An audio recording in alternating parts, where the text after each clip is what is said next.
오늘 우리에게 주시는 하나님의 말씀은 마가복음 12장 35절에서부터 44절까지 말씀입니다.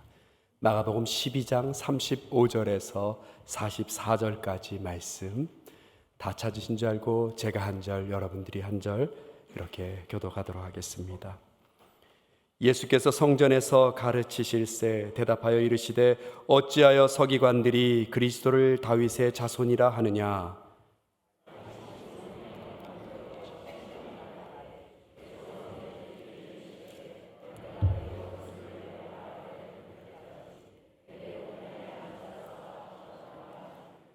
다윗이 그리스도를 주라 하였은즉 어찌 그의 자손이 되겠느냐 하시니 많은 사람들이 즐겁게 듣더라.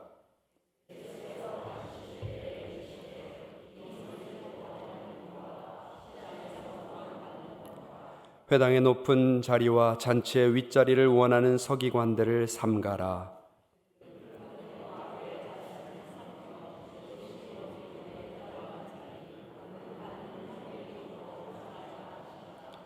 예수께서 헌금함을 대하여 앉으사 무리가 어떻게 헌금함에 돈 넣는가를 보실새 여러 부자는 많이 넣는데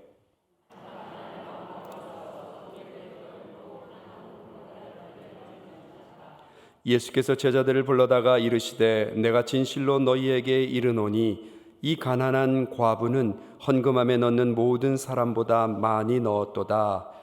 그들은 다 풍족한 중에서 넣었거니와 이 과부는 그 가난한 중에서 자기의 모든 소유 곧 생활비 전부를 넣었느니라 하시니라. 할렐루야. 함께 예배드리는 모든 분들이 주님을 전심으로 사랑하는 은혜가 넘치길 주님의 이름으로 축원합니다. 우리 좌우 앞뒤 보시면서 안녕하셨어요? 평안하셨습니까? 이렇게 한번 인사 나누겠습니다.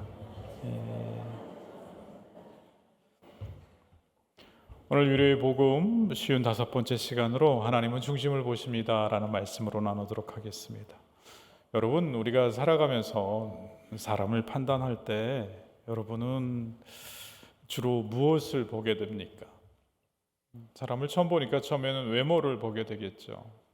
그리고 더 나아가서 그 사람이 어떤 옷을 입고 있느냐 볼 것이고, 또 말을 시켜봤을 때 어떻게 말을 할지, 그 다음에 이 코리안 아메리칸들은 뭐 하세요? 이렇게 막 단도직입적으로 물어보죠. 재산이 또 얼마나 있는지, 더 깊이 들어가면 살아온 삶의 업적이 어떻게 되는지, 또 젊은이들은 궁금한 건 자동차 못 타세요? 자동차에 진심인 사람들이 참 많이 있지요. 세상은 이처럼 이 겉모습을 보고 사람을 판단합니다. 그러나 하나님께서는 다른 기준을 가지고 계시다 말씀하세요. 하나님은 중심을 보십니다. 오늘 말씀 제목과 같은 거죠. 중심이란 한 사람의 그 전 인격을 대표하는 아주 중요한 단어이기도 해요. 오늘 본문은 예수님께서 사람에게 보이기 위한 신앙과 하나님께 드려지는 참된 삶을 비교해 주십니다. 이 말씀을 통해 우리의 신앙이 어디로 가고 있는지, 그리고 우리가 어떻게 하나님께 헌신하면서 살아가고 있는지를 보기를 원합니다. 이때까지 성전에서 예수님께서는 종교 지도자들의 그 질문을 받아서 그 질문에 대답하시면서 논쟁을 해오셨어요. 이번에는 이제 반대로 그들에게 예수님께서 질문을 시작하십니다. 예수님은 서기관들이 그동안 말해왔던 메시아관에 대해서 문제를 제기하시죠. 35절 말씀 우리 같이 봉독하겠습니다. 35절, 자 시작. 예수께서 성전에서 가르치실새 대답하여 이르시되 어찌하여 서기관들이 그리스도를 다윗의 자손이라 하느냐. 서기관들뿐만이 아니라 이스라엘 백성들은 다 그리스도를 다윗의 자손 이렇게 얘기했죠.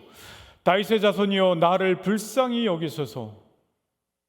마가복음 10장에도 눈뜨길 원하는 소경이 찾아와서 또 그렇게 이야기했고요. 많은 부분에서 다윗의 자손이여 나를 불쌍히 여기소서.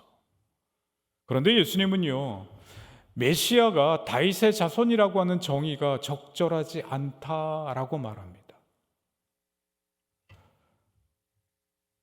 다윗은 왕이 됐을 때 하나님을 위해서 성전을 건축하고 싶었어요. 그러나 하나님이 허락하지 않으셨죠.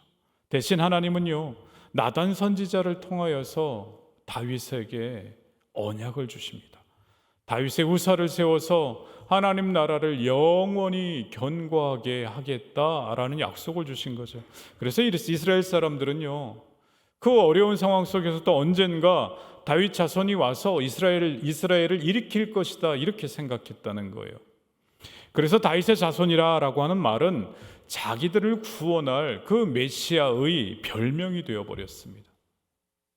그러나 예수님께서는요, 다윗이 성령에 감동되어서 한 예언인 시편 말씀을 인용하시면서 서기관들이 그리스도를 다윗의 자손이다 라고 한 것이 논리적으로 맞지 않는다 말씀하세요. 그래서 36, 37절에 보면 다윗이 성령에 감동되어 친히 말하되 주께서 내 주께 이르시되 내가 네 원수를 내 발 아래 둘 때까지 내 우편에 앉았으라 하셨도다 하였느니라. 다윗이 그리스도를 주로 하였은즉 어찌 그의 자손이 되겠느냐 하시니 많은 사람들이 즐겁게 듣더라. 여기 첫 번째 나오는 말씀 한번 잘 봐주세요. 주께서 내 주께 이르시되, 이 앞에 주께서는요, 앞에 이 주님은요 하나님을 이야기하는 거고, 뒤에 내 주께 이 주님은요 예수 그리스도를 일컫는 거예요. 지금 다윗은 그리스도를 나의 주님이다 이렇게 고백하고 있습니다. 만일 그리스도가 다윗의 후손이라면 다윗은 왜 그리스도를 두고 내 주라 불렀는지 그것을 예수님이 물으시는 거예요. 너무나도 율법에 해박한 그 서기관들에게 물으시고 계신 거죠. 이스라엘 문화에 있어서 조상이 자기 후손을 가리켜서 주님이라 부른 예는 없었다는 거죠. 결국 예수님의 말씀은 뭐냐면, 너희는 다윗의 자손으로 오는 그리스도를 기다리고 있지만 지금 다윗조차도 그리스도를 주라, 주님이라 이렇게 말하고 있지 않느냐? 이 사실을 너희는 어떻게 생각하느냐? 너희가 기다리는 그리스도가 사실은 그리스도가 아닌 것 아니냐? 이렇게 질문하는 거예요.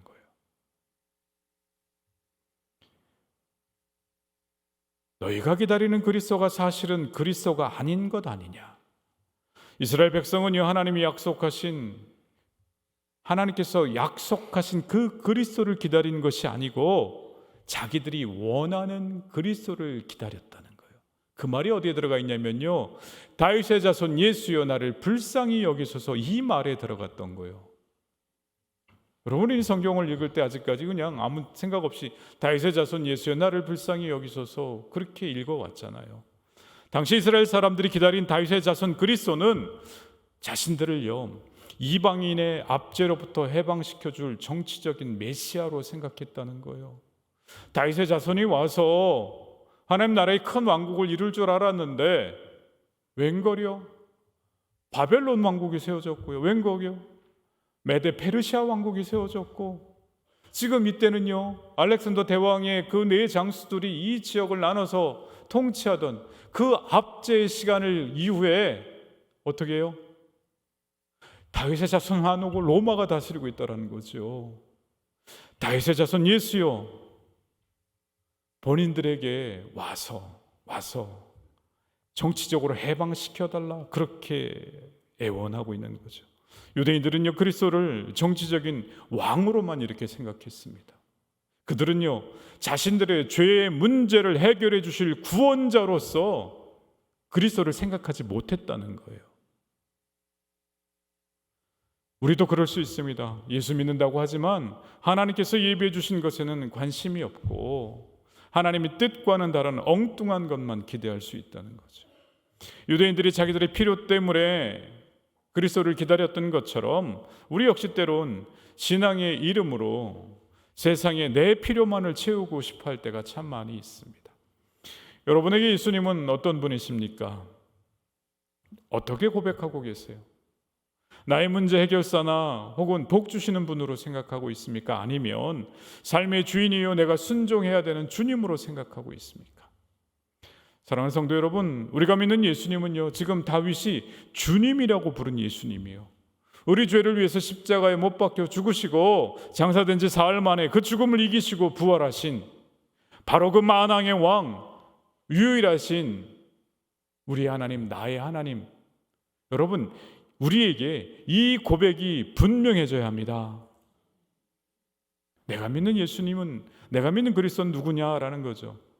이 말씀을 하신 후에 마가는 뜬금없이 전혀 맥락이 맞아 보이지 않은 이 두 가지 내용을 전합니다. 그런데 이 두 가지 내용이 정말 중요한 내용이에요. 하나님을요, 자기 소원을 이루어주는 도구로 사용하는 서기관들과 또 하는 두 번째 소개하는 사람은요, 하나님을 자신의 삶의 진정한 왕으로 모신 한 가난한 과부를 소개합니다. 이 말씀을 통해서 우리에게 하고 싶은 말씀은 뭐냐면, 유대인들이 가지고 있는 그 잘못된 그리스도관, 그 신앙관을 지적하고 있다라는 거예요. 여러분, 인생관이 잘못되면 제대로 된 인생을 살 수 없는 것처럼 예수님에 대해서 그 그리스도관이 잘못되면 우리의 신앙생활은요, 바른 신앙생활을 할 수 없다는 거죠. 예수님은 잘못된 신앙관을 가지고 있는 서기관들의 그 허세와 위선을 네 가지로 지적하십니다. 38절 39절 말씀 같이 봉독하겠습니다.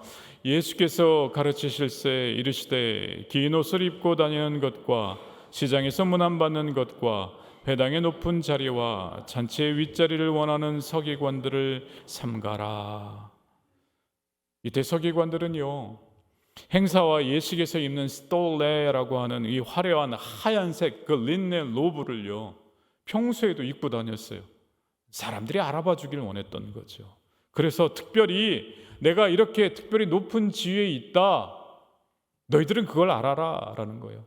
그래서 보통 시장에 사람들이 왔다 갔다 할 때 거기 서서 문안을 받는 것과 회당에서 정중앙에 이 모세오경이 펼쳐져 있는 그 정중앙에 서려고 했고, 더 나아가서 잔치에는요, 항상 상석의 윗자리에 앉아서 사람들이 인정해 주길 원하는 그 명예에 집착했습니다.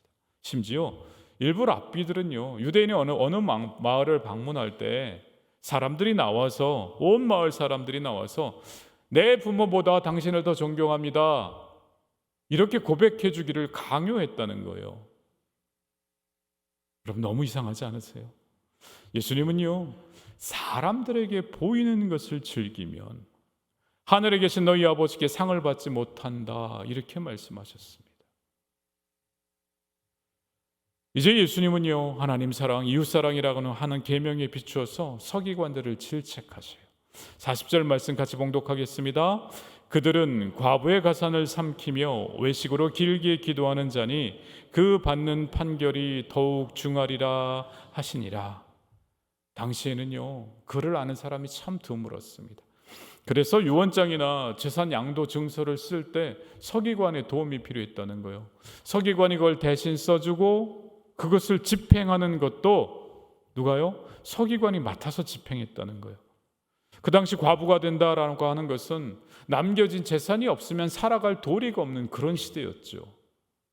지금 서기관들이 그 과부의 유언장을 대신 써주면서 그 유언장대로 집행하지 않고 슬쩍슬쩍 자신의 배를 불리고 과부의 가산을 삼켰다, 이렇게 말하고 있는 거죠. 또 그들은 하나님께 기도하는 순간에도 사람들에게 경건하다라고 하는 그 인정을 받기 위해서 외식으로 길게 기도했다는 거예요. 여기서 이 외식이라고 하는 단어는요, 밖에 나가서 밥 먹는 게 아니라 연극에서 유래한 용어예요. 예수님 당시 때는요, 연극할 때 배우가 가면을 썼다는 거예요. 그 이야기는 뭐냐면 자기 본래의 모습이 아닌 다른 모습을 보여준다라는 거죠. 기도는 하나님께 드리는 진솔한 마음이 중요한 거죠. 그 본래의 모습이 아닌 다른 희한한 모습이 보여질 때 외식한다 말하는 거죠. 원래의 의도된 모습이 아닌 엉뚱한 모습이 보여질 때 외식한다, 이렇게 이야기하죠. 여러분, 우리가 하나님께 기도하지 않으면 사람들이 듣도록 기도하게 되어 있습니다. 우리가 사람을 의식하고 멋진 기도 한번 해봐야겠다라는 생각으로 순간 기도하는 순간 그것은 기도가 아니고 소리에 지나지 않을 수 있다는 거죠. 서기관들의 삶은 하나님의 사랑이 기도에 나타나고 이웃사랑이 과부를 돌보는 삶에 나타나야 함에도 불구하고 예수님이 뭐라 말씀하세요? 실제 삶의 자리에는요, 외식으로 길게 기도하는 종교인이 되어버렸고, 정말 불쌍한 이웃을 도와야 되는 그 시기에는요, 과부의 가산까지도 그것이 없으면 도저히 살아갈 수 없이 죽을 수밖에 없는데 그것마저도 내 것으로 삼켜버리는 강도의 삶을 살아가고 있다는 거예요. 예수님 지금 그걸 말씀하시는 거죠. 그러한 삶에 대해서 예수님이 뭐라 말씀하십니까? 한번 같이 봉독하겠습니다. 그 받는 판결이 더욱 중하리라 하시니라. 하나님 앞에 가서 분명히 판결을 받게 되어 있다는 거예요. 근데 그 판결이 더 중하다 이렇게 말씀하시는 거죠. 그들이 살아온 삶에 대한 중한 판결을 받게 될 것이다 말씀하세요. 서기관들은요, 예배도 더 많이 드렸고 성경 지식도 훨씬 더 많았지만 삶으로는요, 하나님을 멀리한 자들이었어요. 여러분, 우리가 사람들의 박수갈채를 받아야 될 자리에 있을 때 그 박수갈채를 기대하지 마세요. 사람들의 칭찬과 인정과 주목을 받아야 될 그때가 있으면 여러분 꼭 싸우십시오. 근데 우리가 싸우는 대상이요, 내가 칭찬받고 인정받고 주목받아야 되는데 왜 칭찬 안 해주고 인정 안 해주고 주목 안 해주냐, 이 안 해주는 사람들하고 싸우죠. 여러분, 우리가 칭찬과 인정과 주목에 목말라 있고 그것을 받으려고 하다 보면 자동적으로 우리의 삶은 허세를 부리게 되어 있습니다. 그러다 보면 신앙 전체가 망가져 버리게 된다는 거예요. 여러분, 그것을 계속 강구하는 사람들은요, 결국에는 섭섭함으로 쓰러지더라고요. 그래서 한국에는 마귀 종류 중에 새로운 마귀가 예전에 등장했죠. 무슨 마귀요? 섭섭마귀라고 그러잖아요. 나도 칭찬받고 인정받고 주목받고 싶은 것이 2025년 전 세계를 살아가는 모든 사람들의 동일한 마음일 거예요. 더 외로워지고 더 힘들어지고, 그럼에도 불구하고 그것을 계속 갈구할 때 하나님과는 전혀 상관없는 삶을 살 가능성이 높아진다라는 거예요. 주님은요, 우리의 중심을 보십니다. 내 기도가 하나님과의 교제를 위한 것인가, 사람들에게 들려지는 말인가 잘 분별하셔야 합니다. 내 섬김이 하나님을 위한 것인가, 사람들의 칭찬을 기대하는 것인가, 여러분 잘 분별하셔야 한다라는 거예요. 사랑하는 성도 여러분, 신앙은 보여지는 것이 아니라 살아지는 것입니다. 내가 살아내는 것이 신앙이라는 거예요. 누구 앞에서요? 사람들 앞에서요? 아니요. 하나님 앞에서 내 신앙을 살아내는 삶, 그것을 신앙생활이라고 합니다. 이제 서기관과는요, 대조적으로 한 이름 없는 가난한 과부가 등장하게 되죠. 예수님이 관심을 두지 않으셨다면 이 가난한 과부는요, 오늘 성경에 기록되어서 우리에게 전달되지도 않았을 사람이죠. 41절 42절 말씀 같이 봉독하겠습니다. 예수께서 헌금함을 대하여 앉으사 무리가 어떻게 헌금함에 돈 넣는가를 보실세 여러 부자는 많이 넣는데 한 가난한 과부는 와서 2렙돈 곧 한 고드란트를 넣는지라. 예수님께서 성전 안에 헌금함 앞쪽에 맞은편에서 사람들이 들어오면서 어떻게 헌금함에 헌금을 하는지를 이렇게 지켜보십니다. 말씀을 잘 보세요. 헌금함을 대하여 앉으사 이렇게 말씀하고 있죠. 많은 액수를 넣는 부자들도 있었다고 말씀하십니다. 그런데 예수님은 부자들이 많은 액수를 넣는 것을 어떻게 하셨을까요?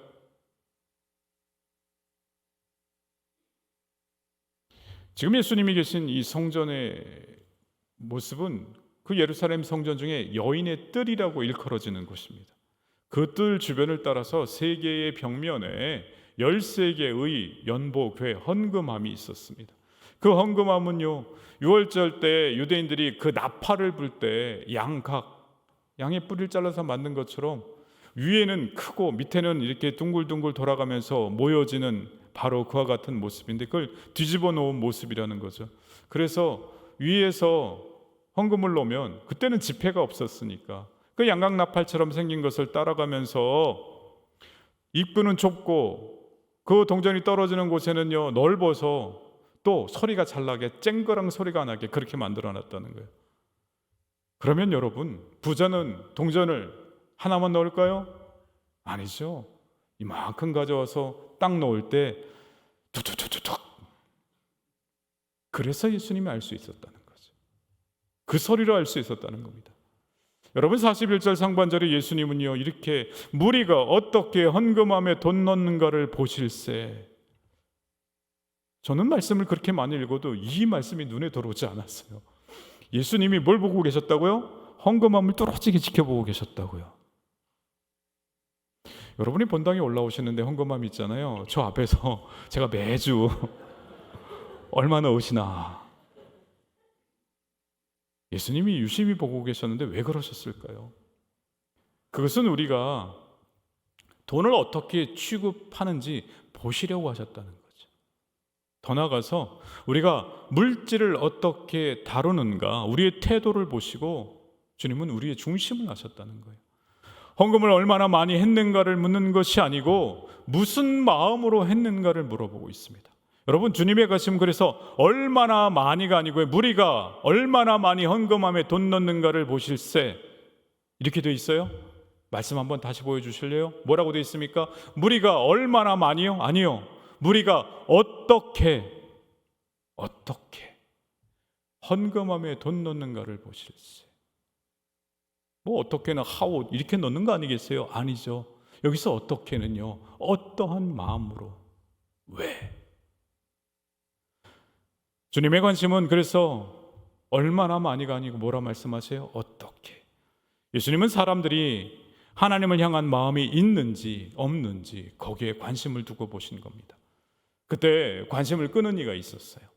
42절 말씀에 한 가난한 과부는 와서 2렙돈 곧 한 고드란트를 넣는지라. 이 부자들이 많은 돈을 넣는 가운데 한 가난한 과부가 와서 렙돈 2개 한 고드란트 그것을 헌금했다라는 거예요. 여러분, 노동자의 일일 그 하루 노동 품삯이 원 데나리온이라고 했습니다. 이 원 데나리온, 그것을 비견해 볼 때 한 고드란트는요 128분의 1 데나리온이에요. 그러니까 품삯의 128분의 1이 뭐라고요? 한 고드란트. 그러면 저 동전이죠, 구리동전으로 불면 날아갈 정도로 소리도 안 나죠. 여러분, 그 여인이 헌금한 것은 따져보면 1불, 많아야 2불 정도 헌금했다 생각하시면 돼요. 헌금한 렙돈은 구리로 만들어진 얇은 동전, 연복에 넣어봤자 쨍그랑 소리가 날까요? 나지 않습니다. 그러나 주님은요 마음을 다해 신실하게 드린 그 여인을 주목하고 계시다는 거죠. 이것이 바로 우리 인생을 바라보시는 주님의 그 놀라운 사랑의 시선이라는 거예요. 예수님은 이 과부가 헌금하는 것을 보고 큰 감동을 받으셨던지 일부러 제자들을 부르세요. 43절 44절 말씀 같이 봉독하겠습니다. 예수께서 제자들을 불러 이르시되 내가 진실로 너에게 이르노니 이 가난한 과부는 헌금함에 넣는 모든 사람보다 많이 넣었도다. 그들은 다 그 풍족한 중에서 넣었거니와 이 과부는 그 가난한 중에서 자기의 모든 소유 곧 생활비 전부를 넣었느니라 하시니라. 예수님께서 제자들에게 정말 중요한 말씀을 하실 때 복음서에 있어서요 내가 진실로 너에게 이르노니 이렇게 말씀이 시작이 됩니다. 정말 중요한 말씀을 하실 때 항상 이렇게 말씀하시죠. 어텐션 하라는 거예요. 집중하라는 거예요. 정말 중요한 거라는 거죠. 제가 생각하기에는 아무도 인식하지 못했을 거예요. 정말 가난해 보이는 과부가 헌금함 앞을 지나갔는데 벼랑간에 예수님께서 제자들에게 집중해라, 모여봐라, 너희가 꼭 들어야 될 이야기가 있다. 지금 이렇게 말씀하시는 거죠. 이 가난한 과부는 헌금함에 넣는 모든 사람보다 많이 넣었도다. 여러분, 쨍그랑쨍그랑 소리가 하나도 나지 않았는데 예수님이 지금 이렇게 말씀하시는 거잖아요. 이 말씀은요, 그러면 어떤 의미가 되냐면 결코 헌금을 많이 하라고 가르치기 위한 말씀이 아니라는 거예요. 모든 사람보다 많이 넣었도다 라고 하는 말씀의 의미는 무엇인가라고 할 때 자신의 전부를 넣었다 라고 하는 의미예요. 주님은 그녀가 바친 것에서 그녀의 마음을 보셨다는 거예요. 액수는 지극히 작지만 그녀의 헌금은요, 2000년 기독교 역사가 기억하는 헌금이 됐다는 거예요. 우리는 헌금합니다. 그러나 주님이 기억하시는 헌금은 많지 않을 수 있다는 거죠. 헌금의 문제가 아니라, 왜요? 우리 마음의 문제이기 때문에 그렇습니다. 이 과부는 그 가난한 중에서 자기의 모든 소유 곧 생활비 전부를 넣었느니라 이렇게 이야기합니다. 여러분이 여기서 생활비로 번역되는 이 헬라어가요, 바이오스, B-I-O-S요. 바이오라고 하는 단어의 어원이에요. 그 뜻이 뭐라고요? 생활비라고요. 그 뜻을 다른 말로 하면요, 생명이란 뜻입니다. 바이오, 비오스. 그렇다면 그녀는 지금 어찌 보면 마지막 생명과도 같은 것을 주님께 드렸다, 그런 의미예요. 이 과부가 드린 그 2렙돈의 헌금은 자기 삶 전체를 하나님께 내어놓은 전적인 헌신, 희생이었다라는 거죠. 예수 그리스도의 그 후대의 삶을 살고 이 말씀을 잘 알고 있는 우리에게 이 가난한 과부를 통해서 떠오르는 이야기가 무엇이에요? 다름 아닌 십자가 사건. 이 2렙돈을 헌금한 과부의 이야기는 곧 일어날 십자가 사건을 예표하는 말씀이기도 해요. 여러분, 십자가가 뭐예요? 하나님이 당신의 독생자를 모든 사람을 위해서 전부 내어놓으신 사건이 바로 십자가 사건이라는 거예요. 아멘. 세상은 어떤 사람이 내는 헌금 액수로 그 사람의 믿음을 평가하죠. 하지만 예수님의 평가 방식은 다르다는 거예요. 하나님께서는 헌금의 액수가 아니라 마음의 중심과 신뢰의 크기를 보신다는 거죠. 하나님께서 사람을 보실 때의 기준은 바로 그 중심이라는 거예요. 내가 보는 것은 사람과 같지 아니하니 사람은 외모를 보거니와 나 여호와는 중심을 보느니라. 우리는 과부의 중심을 꿰뚫어 보시는 그 주님의 모습에 우리가 주목해야 된다는 거예요. 예수님은 그 중심에서 무엇을 보셨을까요? 예수님은 과부가 자신의 기가 막힌 사정에도 불구하고 전심을 다해서 하나님을 사랑하는 그 마음을 보셨다는 거예요. 말씀을 준비하는데 다른 생각이 자꾸 들어오더라고요.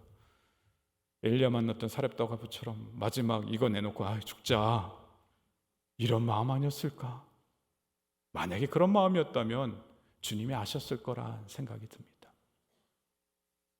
그 연복의 앞에서 유심히 그 동작 하나하나, 넣는 손길, 마음, 눈길까지 보신 예수님이 전심을 다해 그 넣는 모습에서 하나님을 사랑하는 그 마음을 봤다는 거예요. 넣은 다음에 그 가난한 과부 주머니에 아무것도 없었다는 거예요. 자신이 생명처럼 여기는 마지막 것을 넣었을 수 있다라는 거죠. 모든 소유 곧 생활비 전부를 드릴 수 있는 이 행동, 여러분, 사랑 없이 불가능합니다. 주님을 향한 사랑이 아니고서는 설명할 길이 없다는 거예요.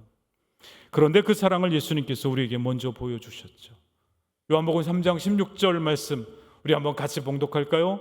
하나님이 세상을 이처럼 사랑하사 독생자를 주셨으니. 제가 예전에 대학에서 전도하고 다닐 때 사역료로 전도하는데 예수 안 믿는 친구들이 공대생들이었으니까요. 하나님이 세상을 이처럼 사랑하사, 오케이, 영어로 표현한 거요. 한국 사는 친구들이 오케이 했겠어요? 거기까지는 이해가 된다는 거죠. 독생자를 주셨으니 말도 안 되는 소리 한다는 거예요. 너도 2단이냐? 이렇게 물어보더라고요. 난 3단인데 하나님이 세상을 이처럼 사랑하사 독생자를 주셨으니. 여러분, 하나님께서 우리를 사랑하시듯이 사랑하면 전부 드리는 희생이 가능해진다라는 거예요. 오늘 멕시코 단기 선교팀이 23분이 떠나게 됩니다. 1816년도에요. 스코틀랜드에 있는 어느 시골 교회에서 이런 일이 있었다고 합니다. 헌금 시간이 되었는데 헌금 바구니가 이렇게 지나가죠. 한 꼬마가 그 헌금 바구니가 길고 이렇게 돼 있잖아요. 천으로 돼 있고 그 헌금 바구니를 바닥에 내려놓더니 그 안에 들어갔대요. 나는 나이도 어리고 하나님께 드릴 거 없어서 나를 드립니다 이렇게 들어갔다는 거죠. 헌금 시간에 커다란 다 웃고 해피무닝으로 끝났다는 거예요. 그리고 다 금방 잊어버린 거죠. 그런데요, 그 꼬마는 자기가 하나님께 바쳐졌다라고 하는 사실을 평생 기억합니다. 그가 남아프리카에 있는 케이프타운에 가서 그리스도를 전했던 바비 모펫 선교사님입니다. 1857년에 아프리카 언어로는 최초로 성경 전권을 번역한 그런 사역을 했어요. 그는 현지에 가서 사역을 하실 때 그 현지에 예수 그리스도 제자를 길러내는데 7년이 걸렸습니다. 52년의 긴 사역 기간 동안에 스코틀랜드는 딱 한 번만 오셨었다라고 이야기합니다. 물론 우리가 헌금 바구니에 들어갔다 나올 필요는 없습니다. 하지만 우리가 하나님께 드려졌다라고 하는 사실을 잊으면 안 된다는 거예요. 여러분, 실질적으로 우리가 헌금할 때도 그 헌금은요, 하나님께 드려진 거죠. 우리가 자선단체에 기부한 게 아니에요. 텍스 리턴 받으려고 하는 게 아니라는 거예요. 그러니 하나님께 드려진 것을 내가 드리니 여기에 써주십시오. 이것도 성경적으로 말이 안 된다는 거죠. 나는 과부처럼 하나님께 내 삶의 우선순위, 시간, 물질, 마음 전부를 맡기는 그러한 믿음으로 드리고 있는가? 아니면 남는 시간, 여유 있는 부분만 드리는 신앙인지 점검해봐야 한다라는 거예요. 주님은 우리가 무엇을 가졌는가를 물으시지 않고 우리가 가진 그것을 가지고 너는 무엇을 했느냐? 이렇게 물어보십니다. 사랑하는 성도 여러분, 예수님은요, 오늘도 헌금함 앞에 앉아 계신 것처럼 우리의 삶을 지켜보고 계십니다. 사람은 겉을 보지만 하나님은요, 우리의 마음, 믿음, 중심을 보고 계신다라는 거예요. 여러분, 지금 내 마음이 향하여 있는 곳, 내 마음이 사로잡혀 있는 것이요, 내 마음의 현 주소라는 거예요. 내가 거기 살아간다는 거예요. 우리 멕시코 선교팀은 몸은 여기 있지만 설교 말씀도 안 드리고, 번역한 걸 드렸는데 설교 말씀도 안 들리고 몸은 벌써 멕시코 가 있는지 모릅니다. 감사한 일이죠. 여러분, 그리스도를 다윗의 자손이다라고 하면서 다윗 시대의 영광을 생각하는 사람들한테는요, 신앙이 세상을 살아가는 수단이 된다는 거예요. 그들의 마음은 세상 가운데 있고 신앙을 이용해서 세상을 호령하는 것이 너무나도 중요했다는 거예요. 신앙을 이용해서 세상 사람들이 나를 알아주십시오. 나요. 그것이 다윗의 자손 예수를 외쳤던 그들의 모습이었다는 거예요. 서기관들이 그런 사람이었습니다. 반면 다윗처럼 그리스도를 주님이라고 하는 사람들은 그렇지 않다는 거예요. 이 세상에 속한 욕심을 뒤로 한 채 하나님 백성으로서 주님을 찾을 줄 아는 사람들이었다는 거죠. 자기의 모든 것이 하나님께 속해 있음을 고백할 줄 안다는 거예요. 바로 그 모습이 생활비 전부를 헌금한 과부가 그런 사람이었습니다.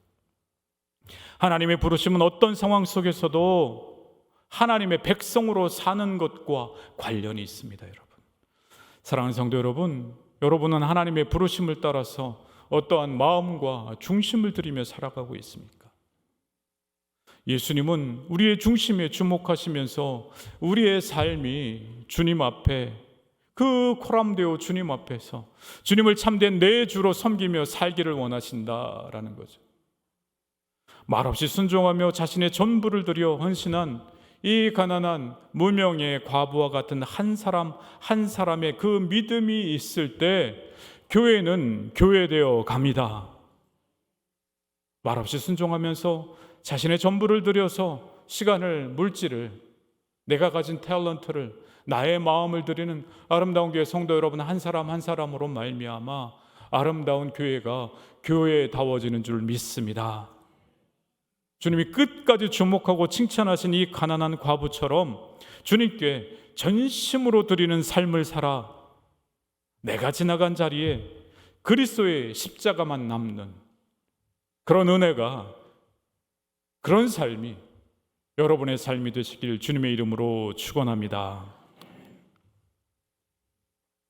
사랑이 많으신 아버지 하나님, 주님께 전심으로 드리는 삶을 살아갈 수 있도록 인도하여 주시옵소서. 세상을 바라보고 세상에서 호령하는 삶을, 그래서 주님을 이용하고 신앙을 이용하기보다는 나의 모든 것이 주님께 바쳐진 삶이라는 것을 깨달아 주님 뜻에 순종함으로 하나님의 부르심을 따라 살아가는 저희들 될 수 있도록 주님 은혜 더하여 주시옵소서. 사랑이 많으신 예수님의 이름으로 기도드리옵나이다.